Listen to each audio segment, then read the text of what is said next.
Guys, +2 school ട്രിപ്പിന്റെ day 2 ആണ്. രാത്രി DJ എല്ലാം കഴിഞ്ഞ് ഏതെല്ലോ സമയത്ത് റൂമിൽ എത്തിക്കടന്ന് ഉറങ്ങിയ കഥ വരെ നമ്മൾ പറഞ്ഞു. രാവിലെ ആയപ്പോ മൂഡ് ചെറുതായിട്ട് അങ്ങ് പോയി, പിരീഡ്സ് എല്ലാം വന്നു. എനിവേ, നമ്മൾ ഒന്നിന്റെ മുന്നിലും തളരാൻ പാടില്ല. നല്ല പൊറാട്ടയും കടലക്കറിയും കഴിച്ചു. ഇന്നത്തെ ആദ്യത്തെ ലൊക്കേഷൻ നമ്മുടെ ചാമുണ്ടി ഹിൽസ് ആണ്. ഞങ്ങളിങ്ങനെ അയിലൂടി ഓരോന്നിന്റെ വിലയെല്ലാം ചോദിച്ച് നടക്കുക. എന്റെ ഏറ്റവും വലിയ റിഗ്രറ്റ് എന്താന്ന് ചോദിച്ചാൽ ആ സാധനത്തിനെ വാങ്ങാത്തയാണ്. നല്ലൊരു അമ്മമ്മേനും അത്. ഞങ്ങൾ സംസാരിച്ച കമ്പനി ആരും എന്നോട് പറഞ്ഞു, ഞാൻ ഇന്നലെ 250 ഉറുപ്പ്യ കൊടുത്ത എന്റെ അനിയത്തിക്ക് വാങ്ങിയ ലബൂബു 120 ഉറുപ്പ്യക്ക് തരാം. റിഗ്രറ്റ് എന്നെല്ലാം പറഞ്ഞാൽ അതാണ് regret. That is the moment I realised I was scammed. അങ്ങനെ ഡിപ്രഷൻ അടിച്ച് പോകുമ്പോഴാണ് ഞാൻ ഇവരെ കണ്ടുമുട്ടുന്നത്. കോഴിക്കോടുള്ള എനിക്ക് ഇടുക്കിയിലൊക്കെ ഇത്ര സബ്സ്ക്രൈബേഴ്സ് ഉണ്ട് ഞാൻ അറിയില്ല. ഇളനീ ജ്യൂസ് അതെല്ലാം എനിക്ക് ഭയങ്കര ഇഷ്ടമാണ്, അതുകൊണ്ട് അത് കുടിക്കണം. ബസ്സിന്റെ അടുത്ത് ചെന്ന് നോക്കുമ്പോ ആരും വന്നിക്കില്ല. ആൾക്കാർ കഷ്ടപ്പെട്ട് ഓരോ സാധനം ബാർഗൻ ചെയ്ത് വാങ്ങി വരുമ്പോ ഇത് 100 ഉറുപ്പ്യക്കൊന്നുമില്ല, 50 ഉറുപ്പ്യക്ക് ഞാൻ കണ്ടിക്ക് പറഞ്ഞ് റിഗ്രറ്റ് അടുപ്പിക്കുന്ന പണിയും കണ്ടാണ് നിന്ന്. മൈസൂരിലെ ലൊക്കേഷൻ എല്ലാം കൊല്ലങ്ങളായിട്ട് അവിടെ തന്നെ കൊണ്ടുവരുന്നതുകൊണ്ട് എല്ലാവർക്കും അറിയാം. പിന്നെ നമ്മള് എറണാകുളത്തുള്ള കുറെ സബ്സ്ക്രൈബേഴ്സ്, ഇവരെല്ലാം സംസാരിക്കുമ്പോൾ എന്ത് കോൺഫിഡൻസ് ആണ്. That is what hook me. ഇത്രയും സബ്സ്ക്രൈബേഴ്സിനൊക്കെ ഒരു ഡേയിൽ കാണാൻ പറ്റിയതാണ് one of the best moment in my entire life. അതിനുശേഷം എനിക്ക് തലയ്ക്ക് അടി കിട്ടിയ പോലെ.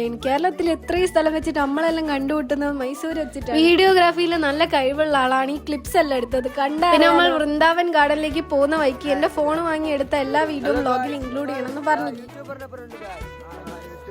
Yes, I don't have A name. എന്നെ യൂട്യൂബർ, വ്ളോഗർ അങ്ങനെ എല്ലാമാണ് വിളിക്കുന്നത്. നമ്മൾ വൃന്ദാവൻ ഗാർഡനിലെ ലൈറ്റ് ഷോ ഒക്കെ കണ്ട് അന്നത്തെ ദിവസം നമ്മൾ സ്വന്തം വീട് പോലെ കാണേണ്ടത് നമ്മളെ റൂമിലെത്തി. സോ ബാക്കി നാളാ.